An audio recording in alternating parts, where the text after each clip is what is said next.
Dad, too close to my face. Sorry, bud. I gotta hold it up here. When he got to the... You want me to hold it down there? Yeah. When he got to the burning building, he could see the firefighters leading the people out. Everyone appeared to be safe and sound. But then, why was his spidey senses still going off? Spider-Man watched as the last of the residents were led out of the building. "That's it," called the fire chief. "Everyone's safe."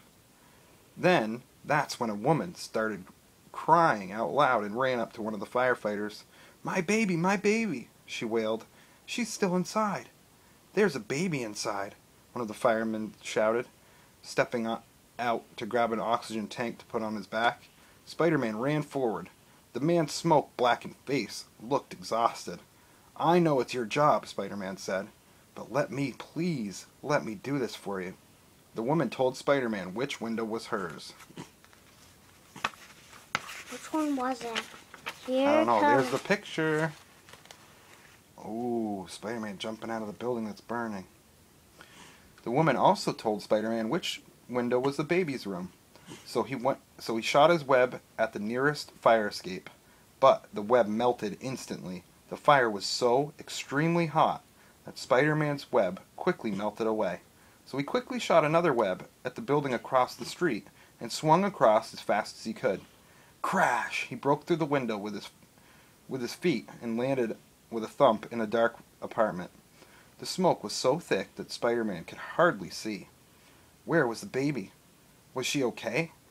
He concentrated as hard as he could with his spider sense, and he could make a faint crying from the corner of the room.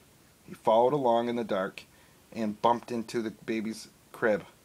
He carefully bundled up the blanket, dove out the window, and swung them both to safety. The crowd cheered, and by the look on the mother's face while Peter handed over her baby was something that he would never ever forget, and he would always remember for the rest of his life. Hang on, Cooper. Hang on, we're almost done, bud. Dad. "Thank you so much, Spider-Man," she said. "You've saved my baby, and you've saved my entire life, my livelihood," she said. Peter collected his camera gear, put his clothes back on, and headed to work. Go ahead and turn the page, babe. Oh, we got one. We skipped one. He was late. Hopefully J. Jonah Jameson wouldn't notice. "Parker, you're late," Jonah howled. He sniffed the air. "And what the heck is that stink?" he said. "I hope you've got a good excuse." "The best, boss," Peter said with a smile. "I hope you got some space on your front page for a new Spider-Man article and all the pictures of Spider-Man saving a baby from a burning building that I've got on this camera."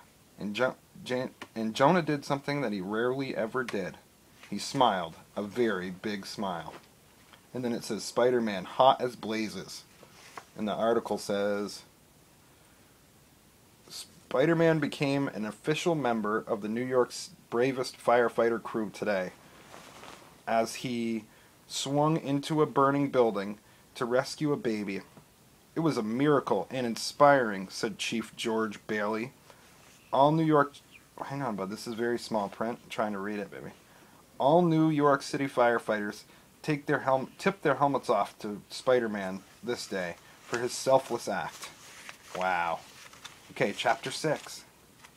There's Spider-Man. Yeah. I think this is the last chapter of the book, buddy. We've almost got through the whole book. 2 days. It's a hold-up.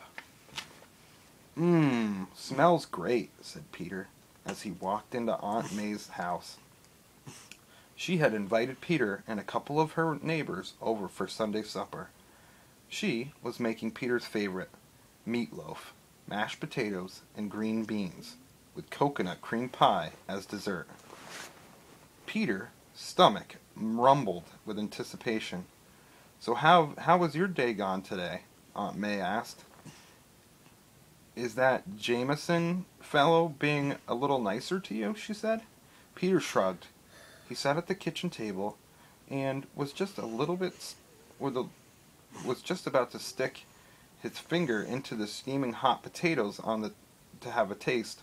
"Hold it right there, young man," Aunt May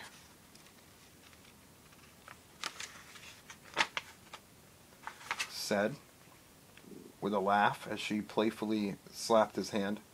There's a lot to be done yet," she scolded. She opened the refrigerator and looked around. "Oh dear," she said. "I am out of butter." She began to untie her apron. "I'll just have to run down to Leo's and..." Peter jumped up. "Don't be silly, Aunt May. You stay here and finish up everything else. I'll run to the store," he said. "Thank you, dear," said Aunt May, putting her hand on his cheek. "Hurry back. The neighbors will be here soon," she said. Peter put on his jacket and made his way down the block and around the corner to the grocery store. He'd been buying baseball cards there and bubble gum since at Lee's for as long as he could remember. He hadn't paid a visit to the neighborhood in a while, and he knew it would be a good time to see them and Lee at his store. As he rounded the corner, a thuggish-looking guy in a black leather coat and a dark sunglasses slammed right into him. "Pardon me," said Peter. Aunt May had always taught Peter to be polite and use good language. The guy just kept walking and didn't say anything at all to Peter. Peter was just about to open the grocery store door and when it burst open and Mr. Lee came running out. "Stop! Thief!" he cried. "Black coat, sunglasses," he said. "Black coat and sunglasses?" Peter asked. "Yes," shouted Mr. Lee. "He got all of our money." Peter ran back down the block. But where did the thief go? He thought. Peter quickly turned into the alleyway between two buildings. Moments after changing into his spider costume, he was scaling the side of the building. He swung from the rooftop to rooftop to rooftop, searching. There the guy was, standing right before him, stuffing his pockets with Mr. Lee's money. Quietly, Spider-Man descended along the side of the building. He was just about to make his move when the guy suddenly spun around and pulled out a gun. He pointed it right at Spider-Man. "Back off," the guy growled. "Give me back that money. It doesn't belong to you," Spider-Man shouted angrily. "Well, it's mine now," the guy said with a sneer. Back away down the alley, his gun trained on Spider-Man as he backed. "Don't move a muscle, or you won't be shot," he said. Spider-Man knew that he had to go and do something, and he knew that he had to get out of there fast. Faster than he'd ever done before. And with a lightning quick motion, he twisted his wrist and aimed his webbing right at the gun. And in a split second, the robber squeezed the trigger, but he wasn't fast enough. The gun was jerked out of his hands, and in the same moment that it went off, the bullet harmlessly ricocheted off of the building. The thief stared in disbelief at the building and at his empty hand as he went running down the alley. Spidey dropped on the ground, flipped through the air and over the guy, and landed at the end of the alleyway. Quickly, he spun a huge web across the entrance and stood back. The robber ran right into the web and was stuck there. Just then, the police arrived and made an arrest. Sweet dreams, Cooper. Daddy loves you. I'll finish the story for you. When Peter arrived home, all of the neighbors were sitting around the table, looking impatient. "Catching up with the Lees?" asked the neighbors from across the street, Mr. Walsh and Mrs. Walsh. "Where's the butter, Peter?" Aunt May asked gently. Peter gave everyone an apathetic smile and raced back outside. He was on his way out. On his way out, Peter could hear Mrs. Bergen from down the block, laugh. "That boy would forget his head if it wasn't attached to his shoulders," she said. If only they knew, right, Coop? If only they knew that Spider-Man was Peter Parker, and that's why he forgot the butter. And then it says, the Daily Bugle, our neighborhood Spider-Man.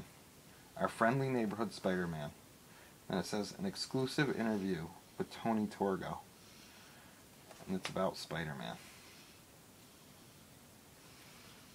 I won't read all that. We'll read that tomorrow. You made it through a whole chapter tonight, buddy.